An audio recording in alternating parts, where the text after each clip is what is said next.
Hi everyone, my name is Qi Diao and the co-author is Wim van der Linden. And in this presentation, we will talk about using Bayesian missing data imputation to score incomplete adaptive testing.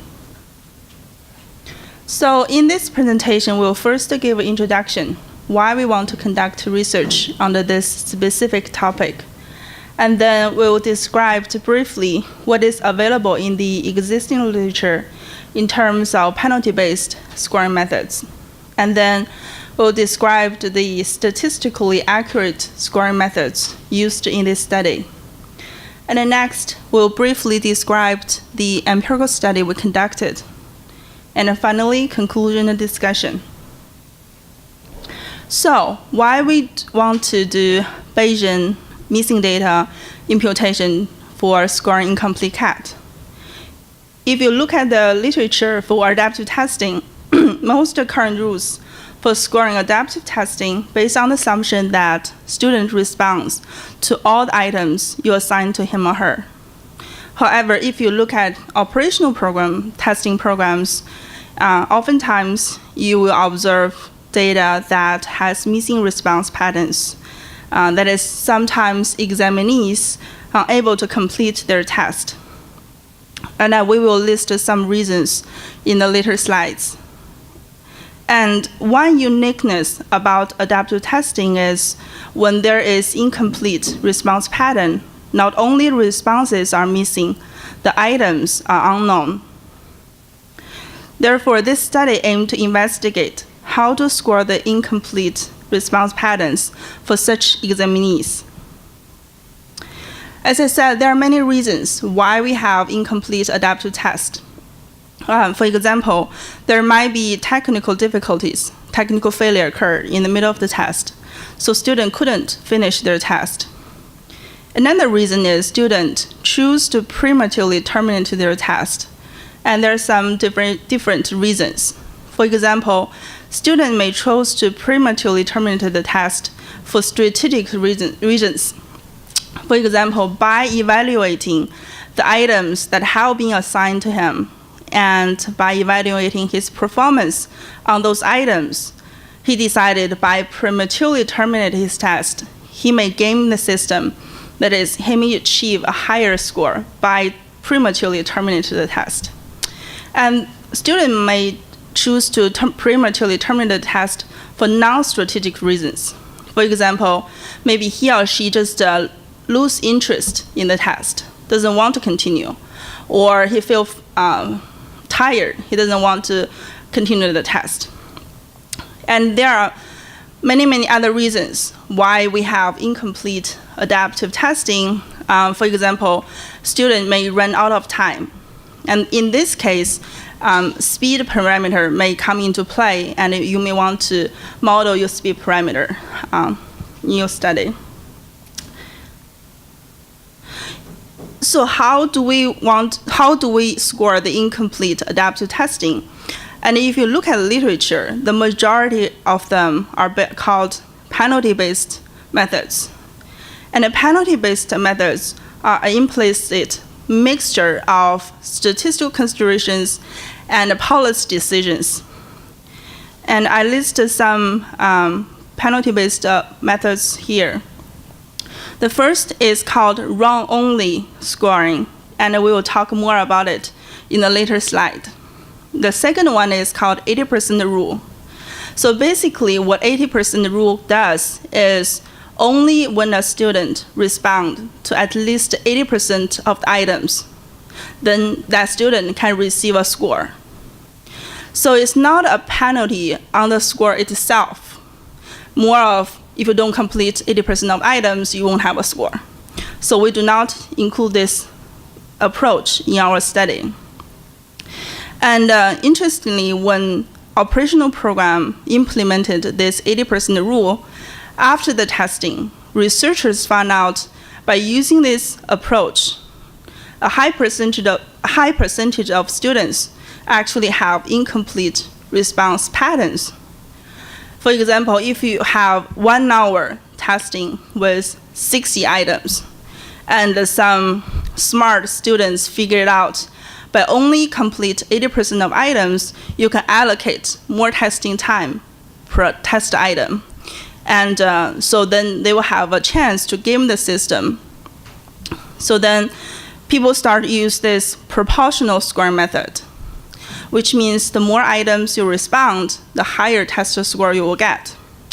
But this method is based on number correct scoring, not LRT scoring. So we do not include in our study. And the final one is called regression-based penalty methods. It is very popular for these penalty-based approaches, and we will talk more about it in our later slides. And if you look at the literature for missing data, another area people conduct a lot of research is called Bayesian missing data imputation method. It is very popular in the statistical world, especially for survey research. So we investigated in our study. So in this presentation, we'll first explore the existing literature on penalty-based scoring methods. And then we'll look at the purely statistical non-penalty methods based on the assumption of missing at random. And then we will describe the empirical study to evaluate this penalty approaches, which is a mixture of statistical considerations and policy decisions against purely statistical methods. And finally, we'll provide recommendations to operational programs. So the first method we're going to talk about under the category of penalty-based scoring methods is run-only scoring. It's simple. So for run-only scoring, only completed items are scored, and items not completed are treated as wrong. And this method commonly used in paper and pencil linear test, and it well accepted by teachers and the students.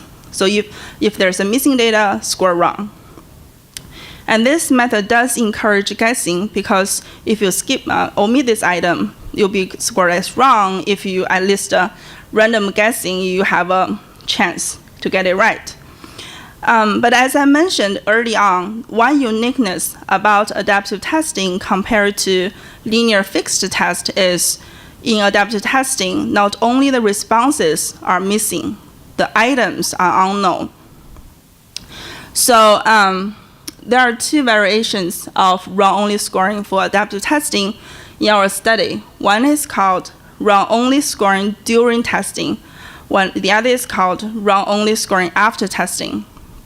So for run-only scoring during testing, what it does is, for example, if we have adaptive testing of 5 items, and the student responded to 2 items and leave the 3 items unanswered. So using the observed 2 responses, we'll have theta 2 hat. And using theta 2 hat, we select the 3rd item and score this 3rd item as wrong. And we update theta to theta 3 hat using the 2 observed responses and the 3rd responses, which is wrong, to update theta. So now we have theta 3 hat. And then we use theta 3 hat to select the 4th item and score this item wrong, so on and so forth, until the end of the test. So this is how the run-only scoring during testing works. And the second method, run-only scoring after testing, how it works is, again, in the same example, now we have theta 2 hat. We select the 3rd item, and we generate the response to the 3rd item using the probability model and the theta 2 hat. So now we have a chance of 0 and 1. And once we have the response, update the theta to theta 3 hat, and then select the 4th item, and then generate the response to the 4th item, so on and so forth. So now we know the missing items for this particular student. So at the end of the test, then we assign all the wrong responses to all the missing items and have their final ability estimation. I see Mark is smiling. I think I make myself clear. So those are the two methods under wrong-only scoring. So as I said, another type of penalty-based scoring is called regression-based penalty scoring. We need to have a penalty function, and it's based on the regression of final ability estimate from completed item only. And we need to estimate the regression parameter, the coefficients, prior to the operational testing using simulation.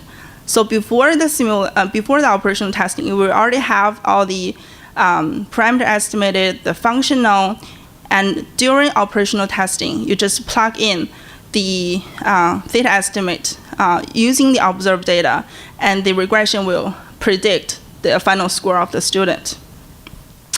And there are many variations how the regression-based penalty function works. There are many ways to generate missing items, different ways of generating missing responses, and it doesn't need to be linear. It can be nonlinear function. Using regression-based penalty function, the size of the penalty is related to the number of unfinished items. Examinees who answer the same number of items and have the same provisional ability will receive the same penalty, no matter the reason why it's not completed. And the presence of penalty may discourage the use of test-taking strategies with respect to whether to leave the question unanswered or randomly guessing. So this is most straightforward, simple example of linear regression model. And in this equation, theta n represents students' ability when estimate at the end of the test, and j minus 1 is the number of items students did provide responses to. So j item is the first item that has the missing responses. And the theta j minus 1 is the ability estimation from j minus 1 completed items only. And here, prior to operational testing, our target is to estimate betas, the coefficients. So the first step is to construct the regression function, and theta j minus 1 can be estimated just using the observed responses. And in order to estimate theta n, both the missing items and the responses need to simulate it.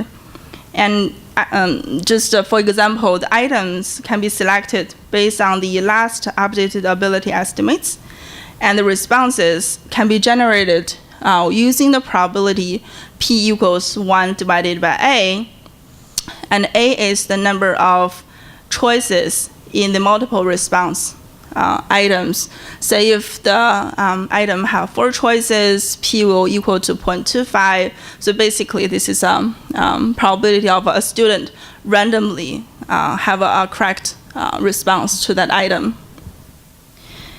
Step 2 is to use the estimated regression function during operational testing to calculate the reported final scores. A better way, as I said, so in adaptive testing, not only your responses are missing, the items are known. So in the previous, we need to simulate the items for the missing items. But a better way to do it is to predict the missing items in CAD through shadow test approach. Wim has already briefly described the shadow test approach. So basically, at each step of adaptive testing, we assemble this shadow optimal at the current theta estimate. And the red area includes all the items previously administered to the students. And the gray area is the free items. So using the shadow test approach, unlike the previous methods, at any point, we will know the optimal set of items the examiner would have received. So under these regression-based penalty functions, we also have 2 variations. The first one is regression with simulation of missing items. basically is very similar to the simple example I just gave. Is you use you have theta 2 hat, you select the third item, you generate response to a third item, select fourth item, so on and so forth. And then you use this to build the regression function. And once you have the coefficients, use this function in the operational testing. That's how the method number 3 works. And number 4 is very similar to number 3. The only difference is this time we don't need to generate the items. We've already known the set of items based on the last shadow we assembled using the observed data. So we don't need to generate the items anymore. So we just talk about penalty-based methods. As I said, it's an implicit mixture of both statistical considerations and policy decisions. So we want to separate those two. So in terms of statistically accurate methods, method number 5 is using multiple imputation with regular simulation of missing item. So first, we draw theta from the posterior distribution, and then we select the next item based on this theta drawn. And the third step is to draw response from the probability function of the item response given by the response model. And the fourth step is to update the theta to theta j plus 1 hat based on both the observed responses and the response we just draw. And the last step is to repeat step 3 to 4 until the end of the test. And this is one imputation. And we will do it multiple times, and the final results will be the average across your multiple imputations. Method number 6 is also under the category of multiple imputation, but again, it's very similar to method number 5, but instead of generating the items, we're simply using the free items in the last shadow assembled. So we don't need to generate the items, and the items should be optimal because that's based on the observed data, the best knowledge you have. So number 5 and number 6 all use multiple imputation, and it may be computationally intensive. So we also come up with method 7, 8, 9 to be computationally convenient. Number 7 is what we call observed data only, so no imputation. So where you stop, your theta 2 hat will be your final ability estimate. And the number 8 is called regular simulation of missing items. As I said, you just it's very simple. You have theta 2 hat, you select third item, generate response, select fourth item, so on and so forth. And then method number 9 is very similar to method number 8. Again, the difference is being used the items from the last shadow assembled rather than generating the items.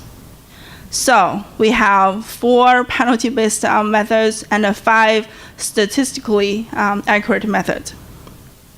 So the question we try to answer are, how large was the actual penalty in the penalty-based methods relative to the methods based on missing at random assumption? And which penalty-based method gave the most severe penalty, and which penalty-based method gave the least severe penalty? And how, since we have both under the category of statistically accurate methods, we have multiple imputation, we have computationally convenient methods. So are there any difference? How large is the difference? And finally, as the shadow test methods were based on the optimal selection of the remaining items after last updated ability estimate, did they produce more accurate results?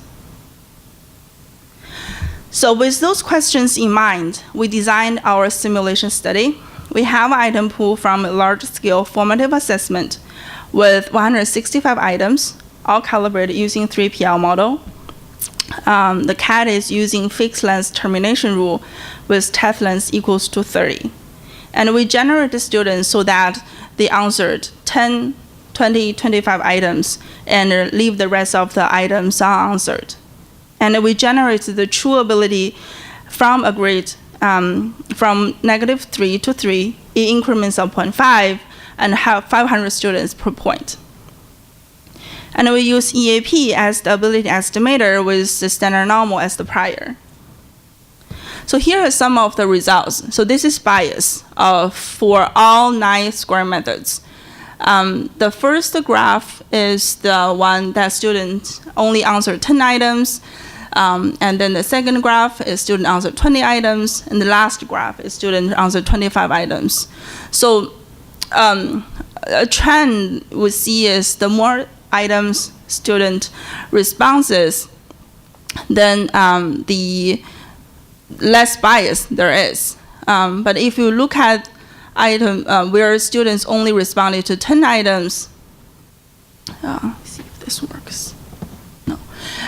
The one at the bottom where there's a circle in the line is the method run only scoring during testing. And we can see that method gave the most severe punishment to the students.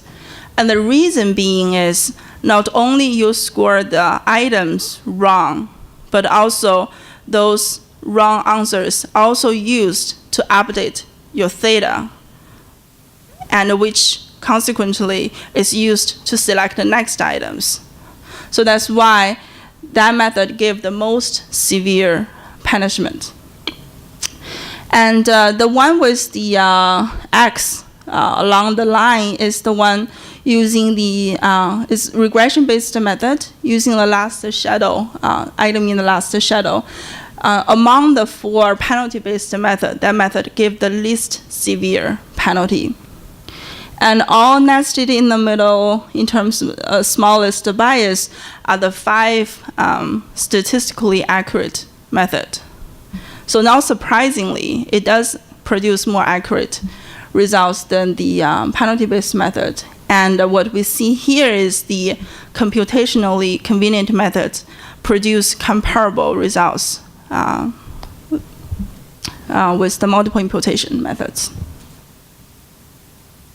Oh, another trend is surprising to us is from the penalty-based methods, we can see that towards the end of the ability line, the higher ability students will receive more severe punishment.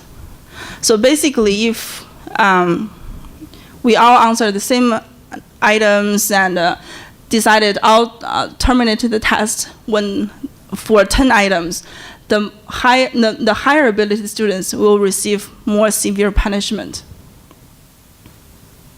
So similar pattern here for RMSE. Again, the more items the students give response to, the smaller RMSE. And the run-only scoring during testing, if you look at the first graph, produce the largest RMSE. And if you use regression-based method, using the last shadow, it will produce the smallest RMSE among the 4 penalty-based methods. And for the 5 statistically accurate methods, the performance are comparable. So from the 2 figures we just show, among the penalty-based methods, the most severe penalties were obtained for run-only during testing method, and regression-based method using the items in the last shadow produced the least punishment. And as said before, one of the unexpected findings in our study was the strong increase in the size of the penalty with ability of the examinee for each of these methods. For exactly the same number of missing responses, the more able examinees received much greater penalties. So the question is it fair?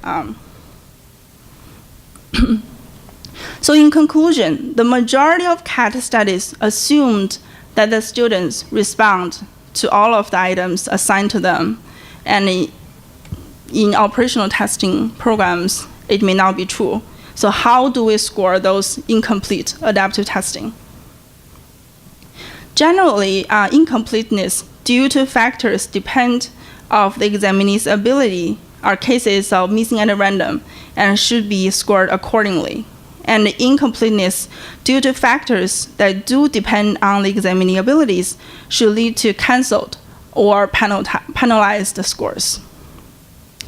And the current literature of scoring complete tests in CAT ignore this distinctness and focus mostly on penalty-based scoring, producing implicit mixture of both statistical considerations and policy decisions. And statistically, those methods, meaning those penalty-based scoring methods, produce scores that are intentionally negatively biased, which is appropriate when the reason for this missingness correlates with students' ability and the size of the biased penalty are known and intended.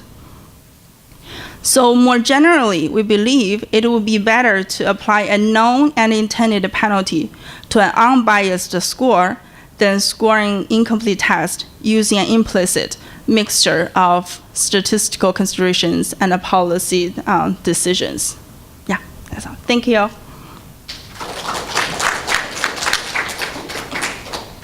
Questions, comments?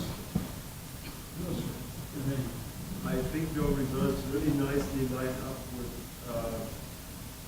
attempts to do actually modeling of non-ignored windows.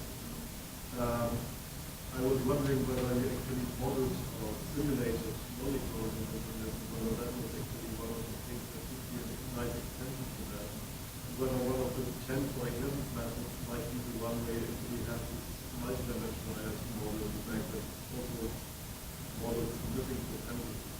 But otherwise, I think your result really nicely line up with existing research. Thank you. Yeah. For the first part, which you model the missingness, or we talk about this, and this is actually our next step. Yeah. Well, thank you. Very nice presentation. Congratulations. My question is, how did you simulate the strategic possibility of missing in your study? So for adaptive testing, what we assume here was J item is the first item, all items following will be. We don't allow skip. We only have all week. Yeah, but in that, as I understood from your first slides, in that case, the probability of correct response should be increased because it's not following the standard model. If there are two classes, and those that have missing responses because whatever, and those that have missing responses because they are trying to increase the probability of correct response because they have more time.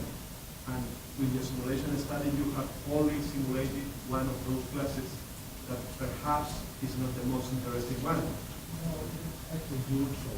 Missing is monotone. It says that it's stop. There's the rest of this already. So strategies like just going ahead and age and that's not simulated at all. If we leave it in the middle how the remaining scores in the sea, we just show the penalty would be to apply one of the methods as opposed to method that was one side. But it's not still to simulate it. That is missing. It's just storing how to do this. It's up to the owner of the program to decide whether missing is feasible or missing is technical. Whether we just do all over the program or student all of a sudden gets slow and whatever. So it's up to the owner of the program to decide whether missing. The only recommendation, if there is strategic reason, don't do any of these regression-based rather give a cancel the score or give them a implicit penalty. And anyone's is failing the test that minus 2. Stuff like that. You get very low explicit.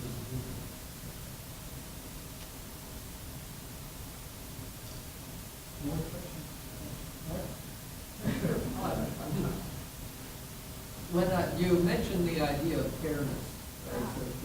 And if I understood your results right, it looked like there's much more of a penalty for high ability examinees than for low ability examinees, right? So why is that fair? It's not, in our opinion, it's not fair, but we don't in the literature, we don't see anybody else point this out. People just apply penalty-based methods. Just use it, but we don't see anybody point out, is it fair? Because we punish higher than we do it more currently from the study. Because for example, if you use infinite p equals to 1 divided by a, of course, higher ability students will have higher chance of getting answers. So it's not fair. No. Well, yeah, I understand why it happens, but it seems like for low ability students, that the message is you can stop anytime you want and it won't hurt you very much. Yeah. But I don't know if that's a proper interpretation.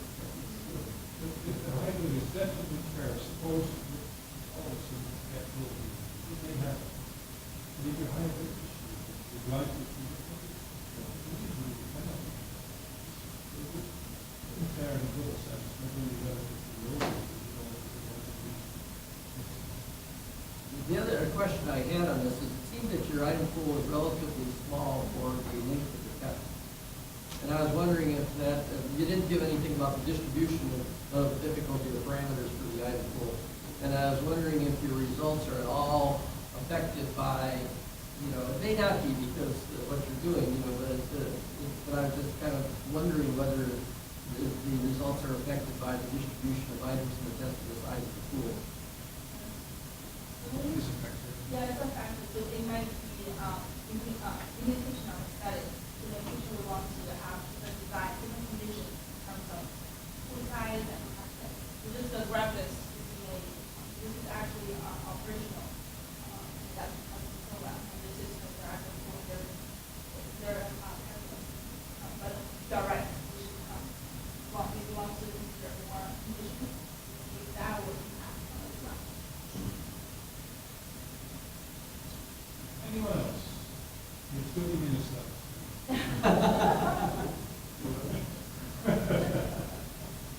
Think you're done. Thank you for attending. Enjoy the minor to the main part of the